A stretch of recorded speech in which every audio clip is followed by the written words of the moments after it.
What do you think we should talk about today? How about something in Photoshop? Yeah. I guess we haven't done that yet. Maybe create a unique backdrop for a sports photo? That could work. Has it gotten cold again? Yeah, cold front. Why don't we cut out the small talk and let's roll that intro.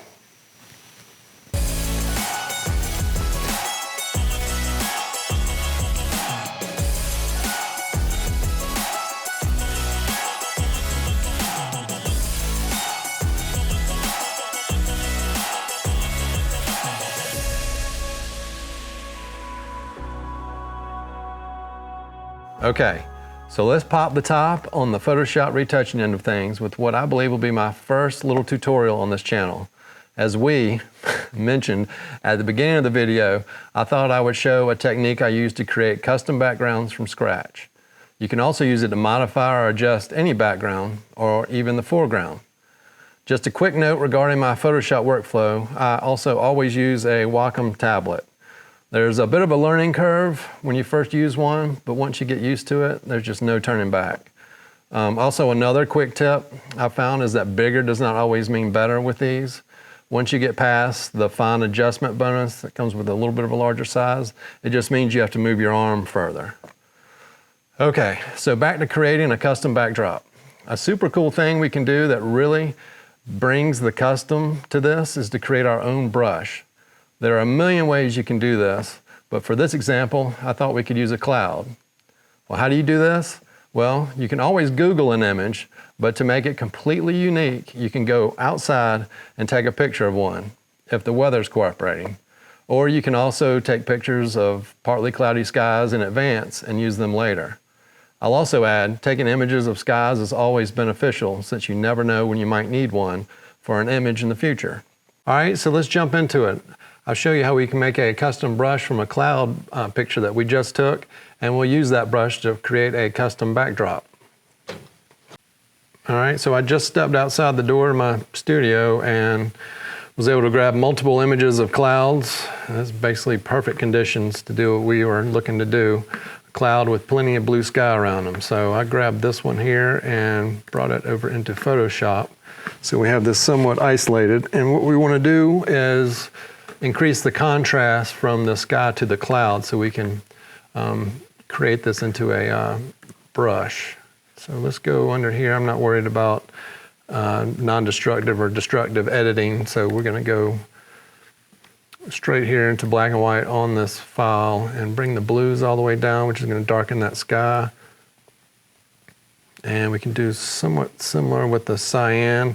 Start to lose a little bit of those edges with the cyan, so I'm going to back it off a little bit.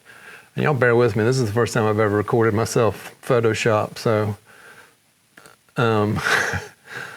it's a little different when you have to talk and work at the same time. All right, so let's grab the curves and we will bring this black in a little bit more, I think, right in there. If we bring it too far, we lose some of the clouds, so I think we're pretty safe. Let's say around. Okay, and we have a little piece of a cloud here that we want to get rid of, so let's go with a brush here with black and 100% opacity, and we're just going to paint that out. We'll go ahead and get these corners just in case there's anything, any little artifacts. Got a little piece right up here, a little right here. And in order for this to work, we're going to have to invert this image, so we Command-I, and that gives us what looks like a negative, but this is what we're going to turn into a brush. So we go up under Edit and Define Brush Preset. This will grab the name of our file automatically, and you can go ahead and see the brush here. But let's rename it Cloud 20. All right. So you can already see the outline of our brush. Let's go over here. Got a clean document, and if you see right there, we can basically just recreate that cloud over and over, which is pretty cool in its own right. But we want to take things to the next level, so let's go under here to brush settings. We're going to go to shape dynamics. This size jitter, this will increase and decrease. You can take it as high as you want, obviously up to 100%. This will every time we click it, the brush will create a different size cloud, and then you can set a minimum diameter and kind of keep that around there so it's not too out of hand. Angle jitter, I do like to play with this one here. This will change the angle of the cloud with every click. I'll also, well, we'll do this here in a second, but you can change that with pressure on the Wacom tablet. Scatter, you can go nuts with this. We're going to keep that somewhat tight. It's around 24%.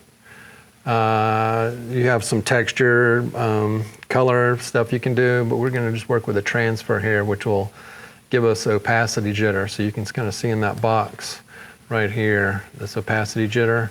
And I do control this with my pen pressure on my tablet. So the harder I push, the darker the cloud will be.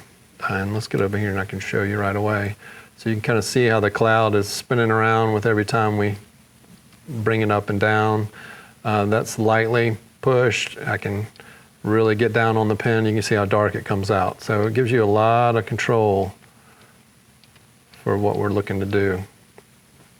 So let's take this. And so we have a player coming in to the scene here. I actually photographed him before he's completely on the backdrop, but it doesn't really matter. We can pull out a nice clean select, which I have already done. So there we go there. And so what we want to do is create something unique behind this player. I mean, the options are limitless. You can drop a stadium back here. You can drop any kind of backdrop you want to, but to create something unique like we're talking about today, we will use the brush that we just created and build something behind him. And this can be done a million different ways. I'll just show you kind of a quick way that I've done it here in the past. And what I've done is create three layers, which we're going to pull. We'll actually just pull one color from his uniform and get like a dark garnet. There we go. For one of the colors. So we'll fill this in on this layer, and then we'll go with we've got white and black are the other two colors. So we will fill these other layers with white and black, and then this third layer we will fill with black.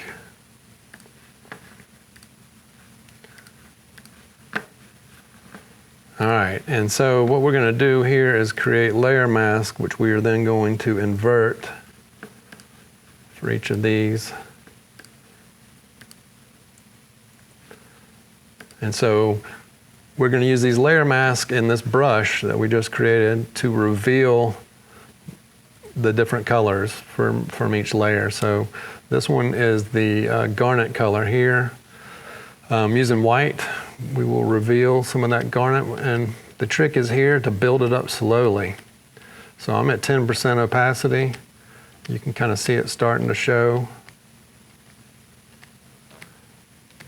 And like I said, this can be done an infinite amount of ways. You can do it as subtly as you like,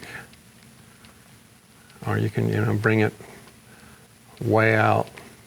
So we can kind of bring some of that cloud. The key is to keep hitting in different times, or every time you push that you're getting a different angle of this brush. You can also use the bracket keys to make the brushes larger and smaller, and you can see kind of how it builds. It almost makes like one big cloud. I'm doing this fairly quickly for the sake of this tutorial. All right, I'm gonna move to white, which will kind of brighten up any of the areas that I hit with the white.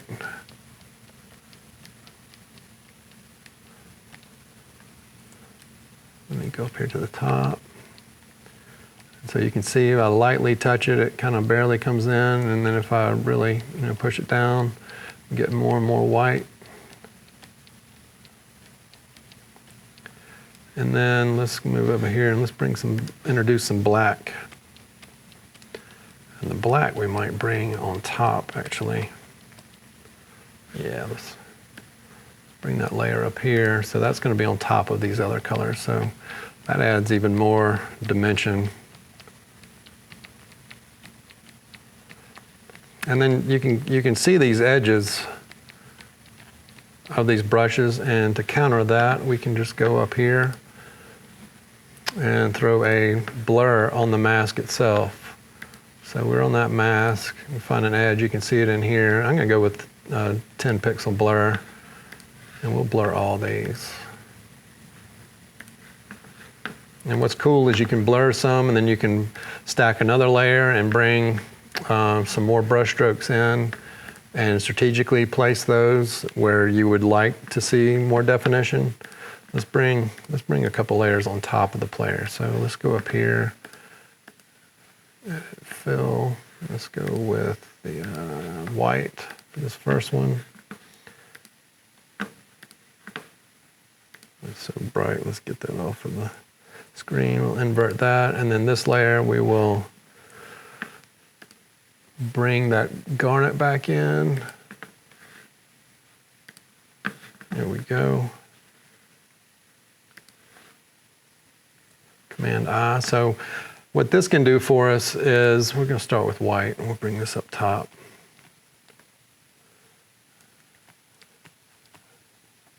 This can this will bring the color over the top of the player.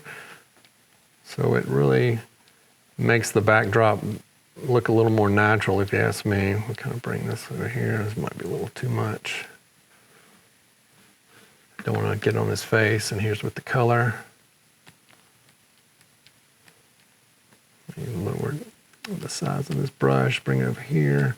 So I'm obviously doing this fairly fast, and then let's go up here and we'll blur this too. Another 10 pixel blur. And I'm gonna leave this one as is. You can kind of see that. But just quickly, you can kind of see what we've done here. We've built out this backdrop, which you can spend a whole heck of a lot of time with. And here's an image that I've built out. You can build so much dimension, and with different size brush strokes. I also brought in a file of fans in the stands, and they almost look like little artifacts back here in the background, and then some motion effects on the player himself. So, and I'll throw a couple more images on the video here so you can kind of see a couple more examples of this technique. But the possibilities are endless. We've created a unique brush that no one else has. I mean, we haven't gone on Google and grabbed something that someone else can grab, so that's cool in itself. And then we've created just something out of nothing here. So that just about does it for me on this video. Hopefully you found it interesting, and maybe it triggered some creative ideas for your own images. Please feel free to drop me a comment to let me know. While you're there, give this video a thumbs up and subscribe if you want to see more content. This is video number 5 since we've been under quarantine, and I'm hoping to keep them coming. You can also find me on Instagram and Twitter at QuantzPhoto, and I'll be here in the next one. And cut. So how'd I do? You did all right. A lot of talking. I needed this. If I'm being perfectly honest, you probably could have cut out a couple brush strokes.